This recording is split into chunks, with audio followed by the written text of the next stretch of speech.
Meron sila dito mga PCX mga karepo. Yan o, may puti, may itim, may gray. Medyo marami-rami din dito yung mga Honda Click version 3 nila. Yan o, marami kayong pagpipilian din mga karepo. At dito mga karepo, meron ako nakita ritong ADB tsaka X-Max. Sa mga naghanap dyan ng NMAX, meron sila dito.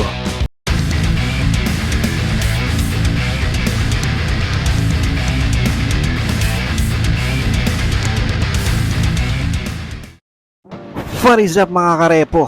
Welcome kayo sa panibago kong repo update. So kung ikaw ay mahilig sa motor at naghahanap ka ng mura, second hand at installment na motor, ang channel na to ay para sa iyo. Kaya kung hindi ka pa nakasubscribe, i-click mo na yung subscribe button at notification bell na sa ganun ay ma-notify pa kita sa mga susunod ko pang ilalabas na repo update. Sa mga hindi pa nakakapanood ng last episode ko, yan yung thumbnail niya. Ilalagay ko lang sa description yung link ng video para kung gusto nyo panoorin, i-click nyo na lang. At kung magustuhan nyo man itong video na ito mga karepo, pindutin nyo lang yung like and share button dyan sa baba ng video. At malayang malaya kayong mag-comment dyan sa comment section kung ano bang mga opinion nyo sa mga motorsiklo na makikita nyo ngayon sa video ko.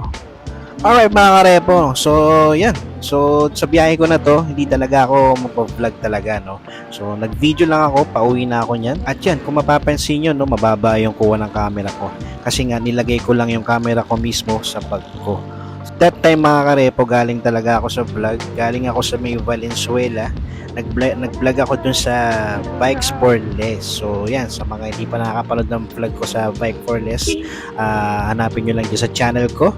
Yan, lalagay ko na rin dyan sa description yung link ng video para i-click nyo na lang kung gusto nyo panoorin. So yan, pabiyahin na ako yan. Nasa MacArthur Highway ako, pabiyahin na ako pa uwi.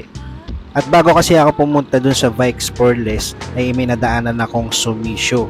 So naisipan ko na daanan siya pag uwi ko na. So ito nga, pauwi na ako. So dadaanan ko yung Sumisho. Titingnan ko kung ano yung mga available doon ng mga repo ng mga motorsiklo.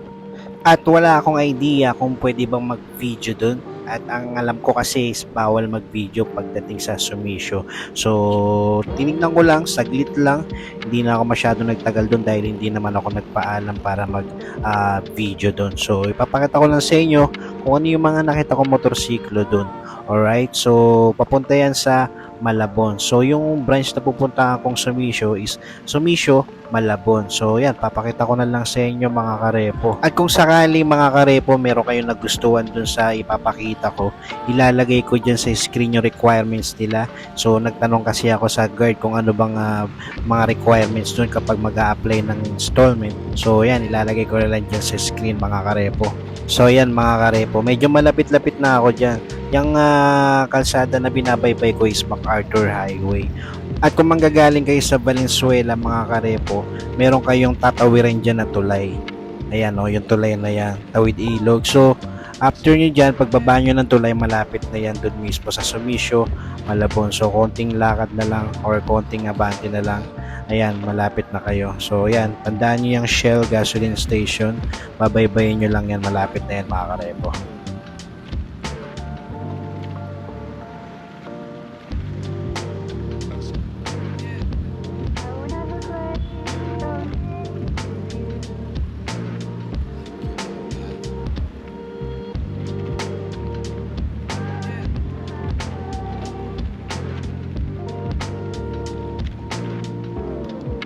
So dito na mga karepo, no. So bandang kanan siya kung manggagaling kayo ng Valenzuela at bandang kaliwa siya kung manggagaling kayo ng Monumento.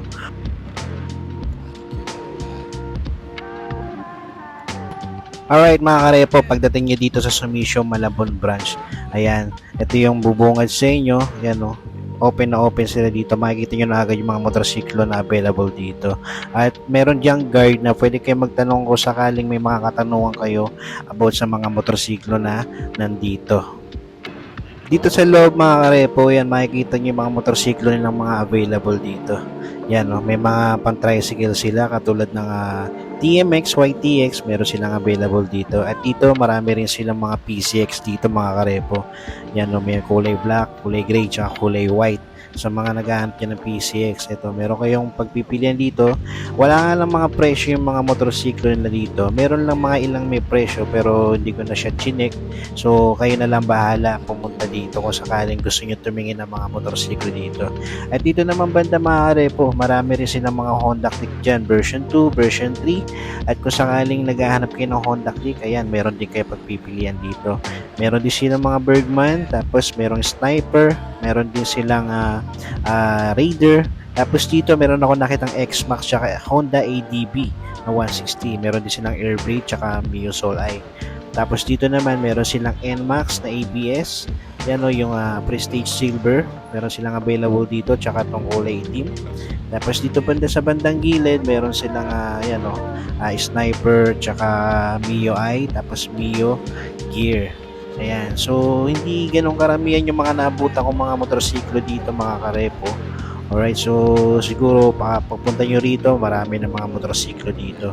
Alright, so yun lang mga karepo, dinaanan ko lang talaga tong nila, branch nila at ipinakita ko lang din sa inyo. At about naman sa mga presyo ng mga motorsiklo nila mga karepo, wala akong idea kung magkano yung mga motorsiklo nila.